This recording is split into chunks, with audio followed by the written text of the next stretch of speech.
إن الحمد لله نحمده ونستعينه ونستغفره ونؤمن به ونتوكل عليه ونعوذ بالله من شرور أنفسنا ومن سيئات أعمالنا من يهده الله فلا مضل له ومن يضلله فلا هادي له وأشهد أن لا إله إلا الله وأشهد أن محمدا عبده ورسوله أما بعد فقد قال الله تعالى في كلامه المجيد والفرقان الحميد فأعوذ بالله من الشيطان الرجيم بسم الله الرحمن الرحيم شهر رمضان الذي أنزل فيه القرآن هدى للناس وبينات من الهدى والفرقان وقال النبي صلى الله عليه وسلم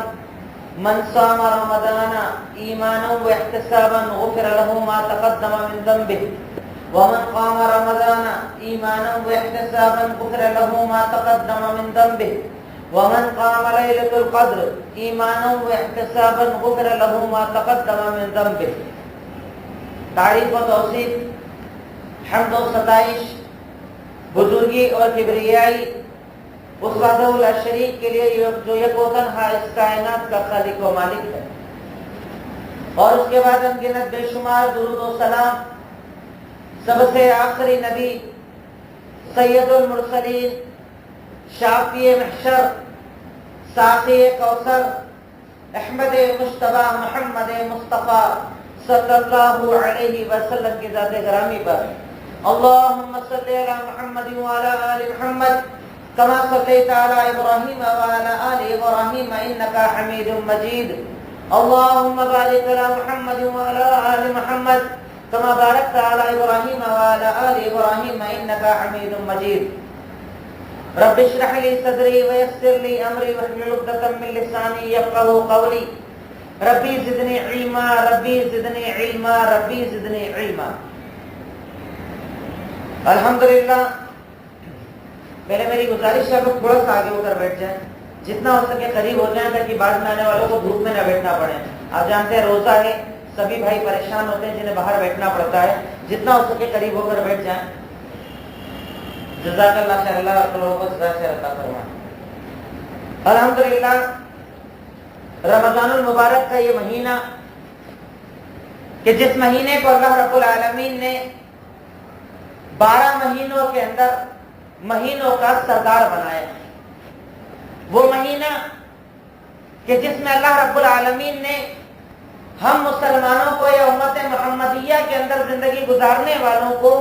ایک ایسی عبادت دی کہ ہم سے پہلے جب امتیں آتی تھی ان کی عمر بہت لمبی ہوا کرتی تھی. آپ دیکھتے ہیں حضرت نوح علیہ السلام نے تقریباً 950 سال تو صرف دعوت دینے کا کام کیا، مطلب ان کی عمر کتنی ہوگی. آپ سے پہلے آپ کے بعد جتنے لوگ آئے ہیں حضرت نوح علیہ السلام کے بعد کی بھی امتیں جو تھی ان کی عمر بہت لمبی ہوا کرتی تھی، یعنی عبادت کا وقت زیادہ ملتا تھا، اللہ کو راضی کرنے کا وقت زیادہ ملتا تھا. پر اللہ رب العالمین کا یہ اسپیشل انعام ہے امت محمدیہ کے اوپر کہ ان کی عمر کم ہے. ایوریج عمر بتائی گئی 60 سال اور اب اس سے بھی کم ہو گئی ہے. یعنی ایوریج عمر اگر 60 سال بھی جیا تو کیسے وہ ایسا عمل کرے جو ان کے 900,000 سال کی عمر کے برابر ہو جائے. تو اللہ رب العالمین نے ہمیں یہ عبادتیں دی. جیسے رمضان کی عبادت، رمضان کی فضیلت کو بتاتے ہوئے اللہ کے نبی صحیح بخاری کے اندر کتاب الصیام کے اندر ارشاد فرماتے ہیں کہ من صام رمضان ایمانا واحتسابا غفر له ما تقدم من ذنبه، کہ اگر کوئی انسان صحیح نیت کے ساتھ، ایمان کے ساتھ، اللہ پر یقین رکھتے ہوئے اور ثواب کا یقین رکھتے ہوئے کہ میرا رب ہے،